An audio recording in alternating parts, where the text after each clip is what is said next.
Christoph Becker, welcome to the Breaking and Entering Advertising podcast. How the heck are you doing today, sir?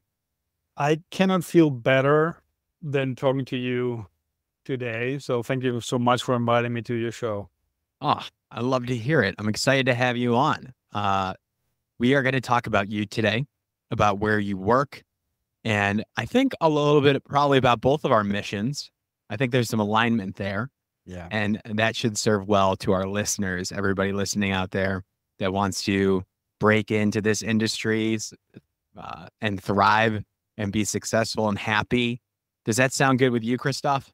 That sounds music to my ears, my friend. That is what we've been doing all our lives, including myself. And I can't wait to learn from you, and people will learn along the way. We should start off with an introduction. Can you introduce yourself? What do you do in this world? How do you make a living? What keeps you up at night? What do you love? What do you despise? How about that for a leading question? Well, that's quite a loaded question, but let's start with why I'm doing this. And I think the most important thing is because there's nothing more essential, I think, in the world, at least in my life, in my existence, than to celebrate what creativity is about. What is create something that hopefully wakes up, inspires, and if we do a great job, even changes perceptions to a better place, a better world. I love that. How are you doing that as the Chief Creative Officer at Whalar Group? Well, I would say that also that taps into what I've been always trying to do, is to be in the avant-garde of the creative expression.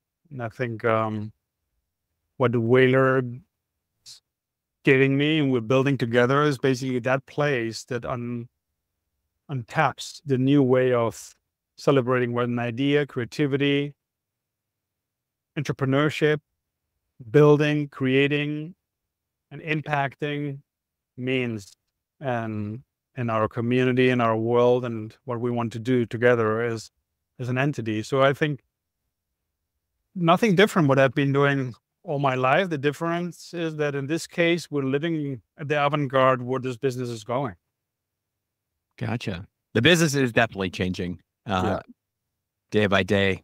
You know, since I started this podcast 4 years ago, the advice has changed. Trends have changed.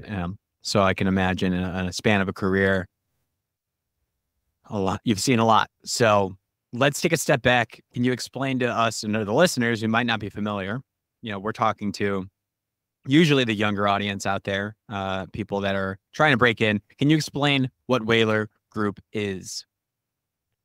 Well, Whalar Group, very simply put, is the global leader in the creator economy, or the creator expression of what we do in the creator economy, better said. So Whalar is an organization that basically was created 8 years ago to correspond to this unbelievable, fast-growing creator economy that the creators are leading. And we give creators the access to all what they need to thrive, grow, shine, build their communities, and become stronger entrepreneurs themselves, creative entrepreneurs. So we have created a unique ecosystem that delivers that for creators. That's Whalar. Got it. I think if you want to define, sorry to interrupt, the mission, so we liberate the creative voices. That's basically our job, you know? Well, I'm definitely interested, right? Because I have created a podcast and a media network the past 4 years. So, of course, am I somebody that might be the target audience, somebody that's younger, that has built something or is trying to build something? Who are you talking to specifically?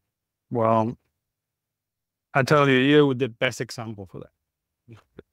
You're the best example to someone who wants his voice to be heard and help to elevate other creative voices and spirits and minds and hearts to a position of success. So what you're doing is in essence what we believe in, which is elevating those voices to a level of entrepreneurship, technology, and creativity. And I think, as you can imagine and you can see, you open a door to limitless possibilities to your audience. And I think that is exactly what we want to do. You are the perfect example of liberating creative voices that we have in mind. Oh, I appreciate that. And that's why I'm so pumped for this conversation. But there is such alignment. And what about your role specifically as the Chief Creative Officer? So you have a pool, I'm assuming, or a cohort of creators that Whalar nurtures, gives them tools, resources, perhaps funding. I'm not exactly sure on how you're helping these creators. What's your role in it, and how do you specifically help these creators as an entity as well? Yeah, that's a very good question. At the end of the day, in a way, the co-creation, the collaboration, the collective power that a brand, a creator, and the communities can create is definitely what my role is. Tap into that potential and elevate it to the highest level possible. That is my role. Now, if you put that in a scheme of normal creative director kind of frame, then all my life has been so to speak, my modus operandi, if you want to. In this case, it's a new territory of creativity because it is a co-creation and it is really tapping into communities that otherwise there's no access, there's no way to interact with. So it is a different approach. It's a different creative approach. It's a different point of view. It's a new system. It's dismantling bit, probably clearly, the old order of the creative approach, which basically was more living in the impact and probably living more into the predictable way to create creative content to certain targets. Well, in this, what we do is engaging audiences with their language, with their community leader, in this case, creators, to co-create something that is much more humanly relevant and much more, I would say, elevated from a creative point of view. So that is a difference. You didn't ask me, but I think that's the shift from my old creative job, if you want to, into this new one. Oh, absolutely. I definitely want to talk about how you broke into advertising in this industry and then the high points along the way. But I still want to hover around Whalar. And are there brands that you're like giving to these creators to interact with? Just help me understand this ecosystem a little bit more. Yeah. Well, first of all, everything we do is with the creator at the center of everything. So as I mentioned before, the ecosystem that I'm talking about is 6 companies that we have created around the creator needs in their community. 6 companies. Got it. What's that? You said 6 companies. 6 different companies. Like verticals within Whalar. Exactly. At the end, if you're really thinking about a big springboard of empowerment for creators, if you want to. Yeah. And all driven and nurtured and born out of what creators need to shine, to thrive and get elevated. And let's starting the access to brands, right? That is for a full service creator-led agency that we have named Whalar, or access to AI data analytics through Foam, which is the company that we have created, or to talent management through our Whalar Talent, or now probably one of the most exciting part, which is the Lighthouse, which is a creator campus, a real creator campus. One opened soon in Brooklyn and the other one in Venice. So that's couldn't be more palpable to create a playground for creators, which never has been done before. And then, of course, if you go even further, we are connecting to the gaming metaverse with Yumi. And finally, support them always, as well with what we name the Movi Ventures, which basically is the venture capital for creators, ventures, and ideas, and businesses, and products, and other collaborative partnerships they would like to create. As you can imagine, the interconnectedness is really the power. Individually, they fulfill a role of empowerment in each different division. And there will be more in the future because the creator economy grows exponentially, and we grow with it.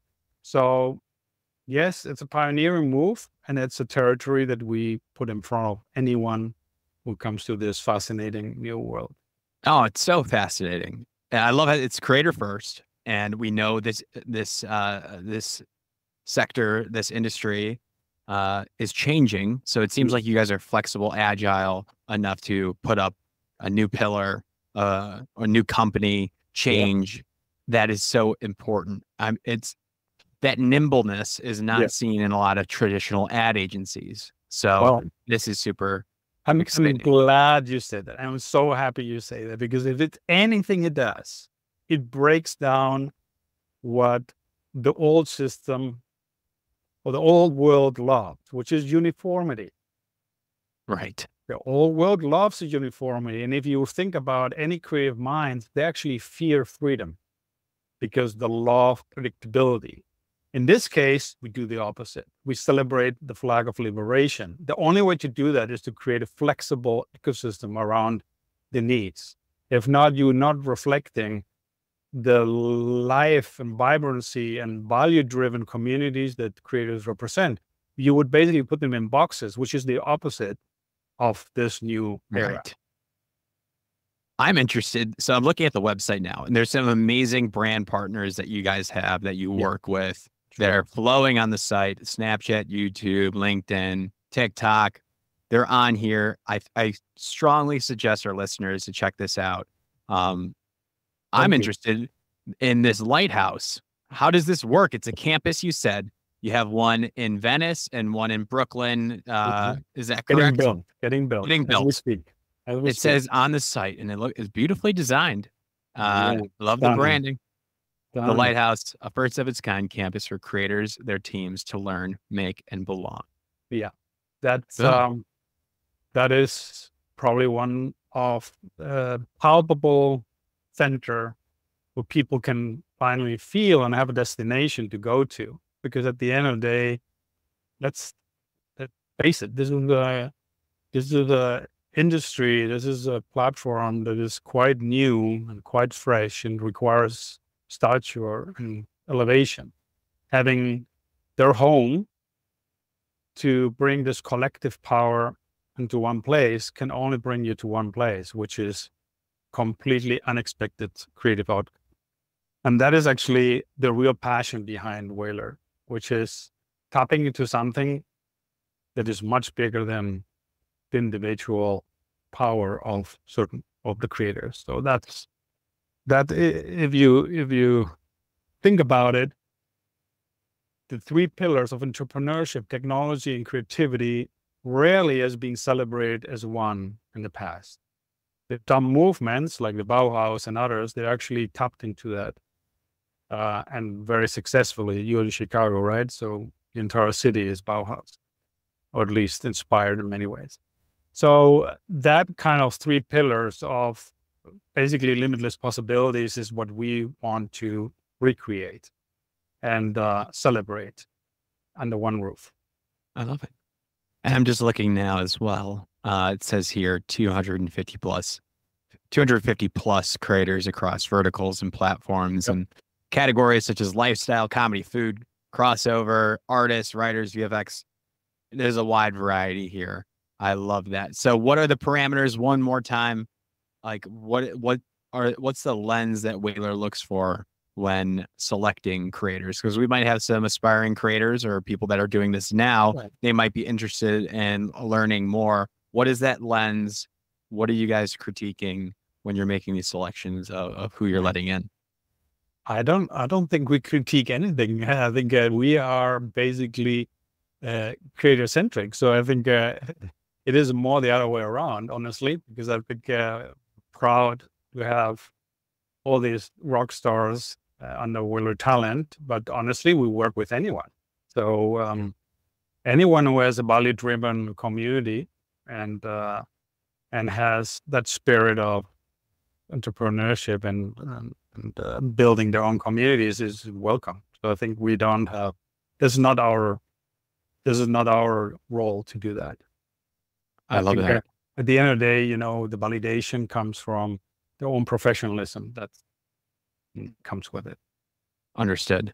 So we talked about the mission. We talked about the verticals and the companies within. We talked about the creators that you hold or that work with you all mutually, of course. Yeah. Then I want to talk about the operations and what does your team look like? Do you recommend an aspiring marketing professional to work for Whalar directly on the operations side to build this with you? And what does that look like? It's funny. You use the word operation. I think we rarely use the word operation. I think we reflect what we do, which is the community collective power. So if I talk to any talent out there, I think the talent side talking to is people who would like to build something. It doesn't matter the entry level. If your mission and your drive is to build something that hasn't been built before in the creative communication marketing world, this is your place. So if you want to ask me how that looks like, I think we can definitely go back to the titles that everyone would understand, which is strategy, business leader, media professionals, social media professionals, and so forth. I think that definitely there's all kinds of descriptors around that. But I think if you can imagine, by living in an ecosystem, you need first and foremost have an open mind and a flexible way to come into this world. Because one thing, you have to have a mastery of whatever skills that you bring to the table. That's must. But the expansiveness of your talent or your creative power will be simply just be put on a very, very big platform. So in a way that you can actually choose the path over time, which is probably the beauty of this. And I think if I look back of my trajectory, I saw boxes when I saw agency, and I saw closed boxes, and I saw defined boxes, and I saw silos, and I saw clubs, and I saw all this kind of old-fashioned way of celebrating isolated uniqueness. This is the celebration of the collective power. So you really have to have an open mind with, of course, your top skill set that you bring with you. If that talks to anyone out there, they understand what I mean. Absolutely. And you mentioned the boxes that you've seen in agency life. So I definitely want to pivot, and I definitely want to learn about how you broke into advertising. Tell us about how you got your first job. And then you got some impressive agency experience on your LinkedIn here. When did you realize you wanted to be in advertising for the first time? Well, I think nobody thinks about advertising when you want to go to advertising, honestly. That is not what you have in your mind. I think we all flow into advertising in a way. And I think I speak to many souls out there, and people understand that there's nothing really predetermined unless you are really, really smart, which is not my case. I think I basically just followed a need, and the need was to create. And I didn't know what outcome could be that creation, honestly, as so many times when you know you're creative. And this is probably extremely pedantic, what I'm going to say, but I really felt clearly that my ideas were better than the ones from my friends. And that's okay. And that is what grew and grew. And then at the end, someone would say, so what do you do with all these ideas? And I give you probably a very graphic example. I actually started studying industrial engineering, believe it or not. And in my first year, I saw the blackboard when the teacher was putting up their beautiful equations and complexity, and which I didn't understand one single word. And when he cleaned up the blackboard of every single class, you can see the traces of the chalk on the blackboard. And what I saw there is 3D pictures, and I saw horses and waves and clouds and tunnels and stories. And it sounds like I was smoking or doing something there, but honestly, that is what really happened to me all the time. That is just an indicator for anyone who's out there and knows that your mind is in a different place. I guess we're all different, and I know we all think differently. I think how I got in there on my first interview, anyone is interested in that, I prepared myself as anyone could prepare for something that is life and death. And I love that. And filled my book with all the best ideas I could have had, scribbles and so forth. I was very more visual inclined, so less than copywriting. I was more on the visual side. So I had a lot of ideas of design and so forth. So I didn't know what I was going into. So I just went to the agency. And they said, well, this agency, actually, you get interviewed by the CEO. This agency doesn't interview by HR or anyone. I said, okay. So I went to the CEO. The CEO was there, and I sat in front of them, very impressive guy. And I was ready to get my ammunition out of my bag to fill his table with the most exciting ideas you could ever have in your face. So then he simply took a piece of paper out of his drawer, put it in front of me, then unscrew his Mont Blanc, put it in front of me and said, write your name in Helvetica Media. Really? Yeah. True story. And then, like you, I asked him, so how much time do I have? And he said, I have all day. Oh, I love this. So I wrote my name and I took as much time as I could. Luckily, I was a typeface obsessed person. Okay. So I could do that. But with Mont Blanc, you don't have really a lot of control. So how much is that pen? I don't know. That was not a golden one; it was a black one. So I don't know how much that cost. But definitely not cheap. Not a cheap. No, not a cheap. There's no erasing that. Yes. Yeah. So anyway, long story short, he looked at it and he said, "Well, it's semi-bold, but it's okay." And he hired me. You did it. How long did it take you? It took me easily 15 minutes to do it right. Yeah, I really want to do it right. Did you know you had no clue that was going to be asked? No. I went to a job interview. I think what only tells me is that whatever you do, just the famous story about believing in yourself is beautiful, but it's more important to tap into what you really think you do best. And I think my biggest observation has been always, if you do something that becomes easy to you, you have a much bigger possibility to be the best at it. So that definitely, I think the visual part of this business is what drove me into the business. Then, of course, you become an art director because that's what the box said at the door. Right.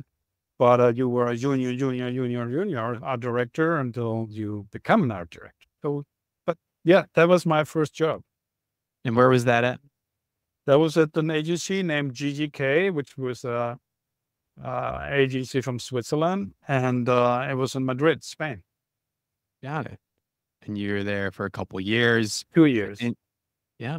Yep. And then you kind of rose the rank on the creative box, as you call it, right? It is interesting. Yeah. Well, the trajectory was basically not very thought through, because basically when you're young, and I was 22 years old, I was studying at night, working during the day, and doing movie trailers in the weekend. That was my job. What were you studying? I was studying advertising and PR at the university. Okay. Yeah, because I was not studying engineering anymore. Yeah. I So dropped you out got after the first job year. and you got the job before you graduated. Is that Yes. correct? Yes, absolutely. Well, that's an important note. How did you even get that opportunity? I wrote to every single agency on the planet, and um, that was it. And I think I got some very bad experiences, and then when I got to this one, I felt it was probably the right one because it was a smaller agency, and yeah, that's why I prepared myself the way I told you before. And the other ones made a lot of promises, and it didn't feel right, so I didn't get any Who way to get in. So from industrial engineering, that's what you started off with, and you started seeing creative objects on the blackboard. Who kind of pushed you in the direction to maybe advertising could be the output? Because there's so many different routes that you can go if you're creative. You could go into sculpting or painting or whatever, It's photography. What drew you to advertising as a business of creativity? it's a great question. I think with any creative animal, I think you have to measure quickly how far you could go in certain expressions. So you experiment everything. I was in a band, I was painting. You did Writing all that. movie scripts. Yeah, movie scripts. I was in following a lot of I watched movies, basically all that you could imagine. I spent more time in movie theaters probably than anyone could have imagined until I was 20. But I think I was again quite lucky in a way because I was in a moment in the time of Spain. Um, Whoever lives in that part of the world knows that there was this moment shift of cultural shift where basically everyone was a filmmaker, everyone was a musician, everyone was a painter. And that basically made it natural to be creative, if that makes sense. And but also put a lot of pressure on me because all my friends were much braver than me. They didn't care to spend a month until the poem was ready, or they didn't care to pick a camera and shoot without money whatever moved in front of the camera. I was more kind of a more conceptual person, and I think, and I didn't know how to apply that until I realized that conceptual thinking was more an advertising concept and an artistic one.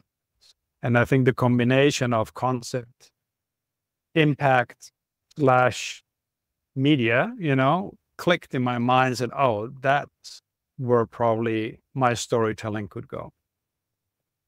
Now, this is interesting because you are an innate creative person and you explored all these different routes when you're just venturing into advertising. Across your career, did you have a rude awakening is the question, where maybe it wasn't you did not satisfy that creative itch as much as you would like? And if so, did you have to find outlets outside of your career along the way? All the time. I think advertising has been an amazing, heroic job to come up with something every day. That is probably the most brutal torture test to your creativity that anyone can get you into. It's a very difficult, very time consuming and visceral pressure, but you start getting into a place to understand that language of creativity. It's in a different way. Advertising lives in a system and lives in a way of expression. And then once you start to master it, and you could definitely do quite very impressive things. And luckily, got into very, very iconic creative expressions on TV and commercials and graphic expressions and all kinds of graphic design, which we all become very proud of. I think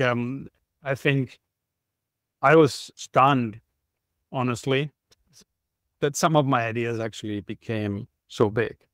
So I think Did you share some of those? Some of those ones that Sure. I show you probably a very embarrassing story, which is probably more fun.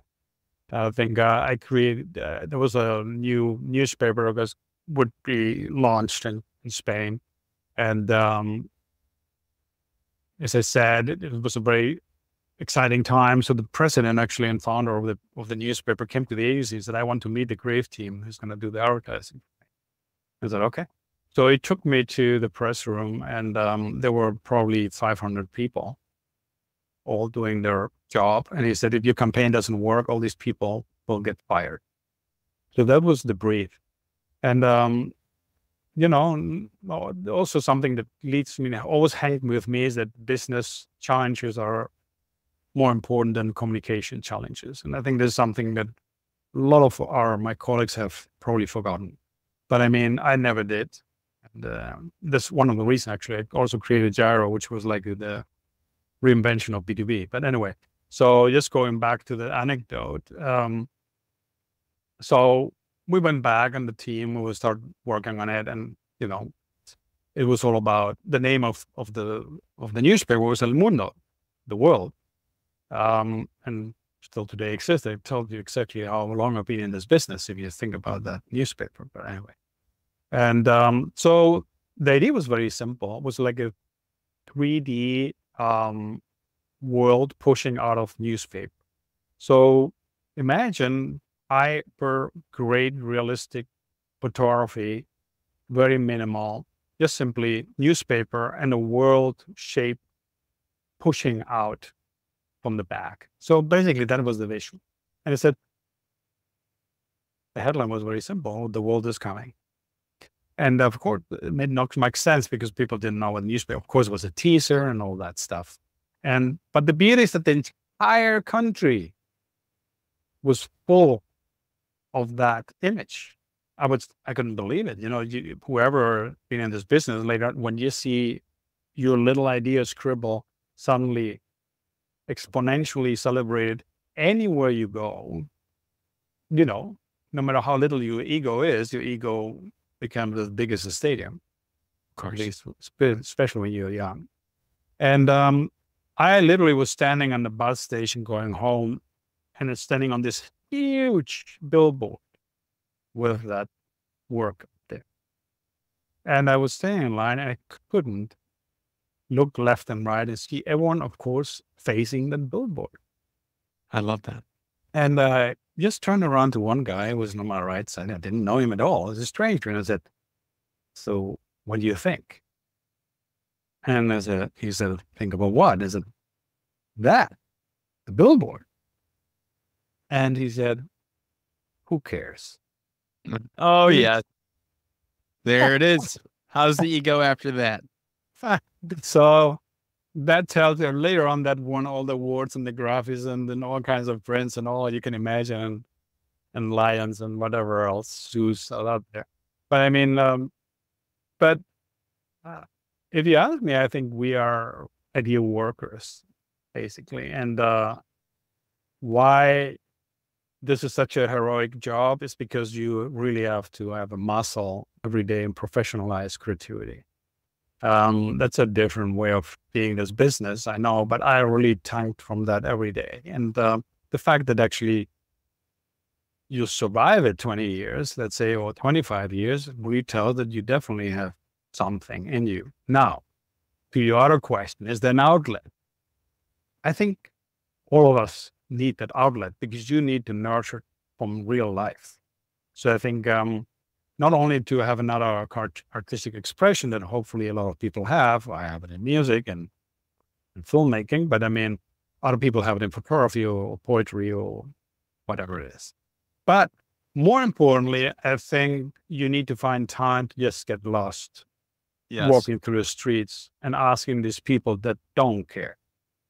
So that is where real the creativity lives. All the rest is an echo chamber of clapping world to lions, which is great. It's important. It shows you the level of excellency you could reach, but it's definitely not real. It's a great business driver, right? Yes, it is. So, and it's good for, promotions in your career. Very important. There's a need for it, but yes, I love that advice as well. And you found a lot of success across your career. You then, you rose your way up. You worked at some great agencies, Ogilvy, VML, Bozell. And I think here I'm seeing that you were at FCB New York for 8 years from Yeah. CCO to chairman and CCO. Mhm. Can you talk about that experience? Just high level, what you Yeah. learned there, what you loved about it. Um, yeah. Yeah, absolutely. I think, um, I would say, especially people out there should think that I had always a dream to become a creative director in New York, Right. but this is not an accident. The only thing I didn't know is how to get there. So when you are in your little room with your little lamp and with your little ideas and with your little job somewhere outside of the sphere of New York, you think those things are impossible.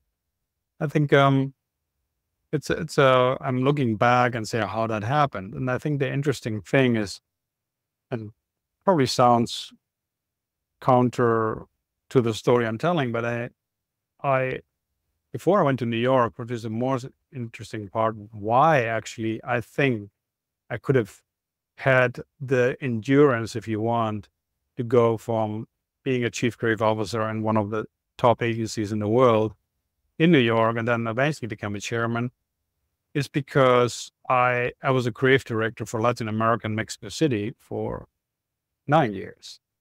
And these markets are brutal in the way that you have to work. You work, if you think you work 12 hours here, there you work always. And the reason is because it's a market of constant evolution and a market that is so dynamic that you can actually do all kinds of things that usually a much more structured world like New York or Europe, and it's not possible. So it was basically a training to survival in a creative open space. And This is Mexico City that you're talking Mexico about? City. Yep, Mexico Gotcha. City. Yeah. That And trained you. You're saying that trained you. The hard work there yeah, got you in shape easily absolutely. And for New York. absolutely. I think I have heard that before too. Yeah. So But that tells you because when I landed in New York, and I was, so to speak, the boss. Um, yeah, of course, I came to work every day as everyone else, stayed until very late. And of course, I worked every weekend. yeah, And then HR came to me and said, listen, you cannot ask your creatives to come every weekend to work. It's just something we cannot do. I said, why not? And they said, because, the extra hours, and all that. And I said, well, they come in because they want to. Of course, what I'm saying is completely unhealthy for anyone who's out there in this business. But it just tells you how, in my opinion, was not about making more hours, was the passion to do right. the work. And I know it sounds like an excuse, but it's the real driver of everything I've done in my life. I'm with you. I show up on the weekends to work on Breaking Entering. I work late to work on this podcast and the media company. I love it. I love it. So, and I have friends and coworkers of mine that see the value in what we're doing, and they're willing to put in that extra time. So I totally understand what you're talking about. And that, if you do that and you're so passionate, really into the details, of course, you have to have great people. I was really lucky. And with they'll come to community. you as well if Yeah. you have that, if you share that vision. Oh yeah. I always named it to the HR department. I name it like the magnetism, the effortless magnetism happens when people feel and smell, oh, they really care about them. Yeah. Like a law of attraction. Yeah. Yeah. I love it. So you're there for 8 years and then you started Gyro. Is that correct? Yeah. I got the opportunity to build Gyro. And eventually it became, the most creative led B2B agency on this beautiful planet. So I was very lucky also that I always say the same thing because, as I said, the same thing I told the story, it was impossible to think in my little room in Spain to be where I ended up. The same thing, put you in a position to be the CEO and CCO and do whatever you think is right to build that culture, creative culture, to attract the best people possible into a, so to speak, dusty, boring capability named B2B is almost like a wonder, like a magical. But the truth is, when people understand that what you're doing is disrupting, that you go anti-expected, when you have a rebellious kind of drive to do things differently, which same thing, that's why it's completely emulated what I'm doing right now here at Whalar, then it becomes magnetic. And I think you all out there will feel that when you have anyone around you that feels and talks like that, you want to be part of it. You want to be part of this journey. From there, I see that you worked at Edelman, you found another company, and then it brings us to Whalar. So I guess, what would you say is the biggest shift from working and owning an agency life, those boxes that you've worked so hard to knock down, to Whalar, bringing us full circle here? What was that transition like for you? I think it's actually a natural evolution, if you ask me, because at the end, when you have your own company that eventually you sell, and you really think you have closed a chapter in your ambitions. And I think creative business or creative-led business, doesn't matter where you are in the business, is always by closing certain chapters of your career. The important thing is that you don't close and go backwards. I think you have to close and evolve. And I think all what I've learned by being an entrepreneur right now is expressed something that has been always my dream, that being able to provide a platform that combines these key elements to reach any creative expression, any production, any creation, even any business proposition, when you combine entrepreneurship, creativity, and technology. So that is something that was also within Gyro. And in the past, at FCB was not possible. And still today, the traditional advertising industry is not able to do it, even if they talk about integration, which is, we know, not true. And this is the first time it's a logical, creator-led way to express that. So actually, I'm in a way, in a bit full circle, because if you think about where I started with my love for Bauhaus, which actually convinced me to become a creative in a way, is the celebration of eclecticism. And eclecticism is diversity, and is inclusion, and is freedom to do things differently. And if anything today, you need to think that old structure will not be surviving the next 5 years, 10 years. We're seeing signs of that. Absolutely. If you can go back and talk to your younger self, what would you say? What advice would you give your younger self, knowing what you know now? You have so much to learn. There you go. I learn every day. So I think, if anything, this is a learning business. Every time there's a different client, different culture, and different challenge, so you need to learn. The day you stop learning, I think there's no creative possibility. I hear you. If people want to learn more about you, talk with you, ask you any questions, or learn more about Whalar, how can they do that? Well, just go to and call me up. No, I don't give my cell phone, but you can give me my email, which is christoph.becker@whalar.com. Wonderful. Anyone out there with the spirit to take this industry by storm is invited. Perfect. Thank you so much for sharing your story, teaching us about Whalar. I hope you have a great rest of your night, and I hope people reach out, and I'm happy to make those connections too. So if you're listening, you can reach out to me always on LinkedIn. I'm happy to assist with Christoph or any of our past guests. But great job again, Christoph. Thank you. Congratulations for your show. Thank you very much. People. Thank you. Thank you.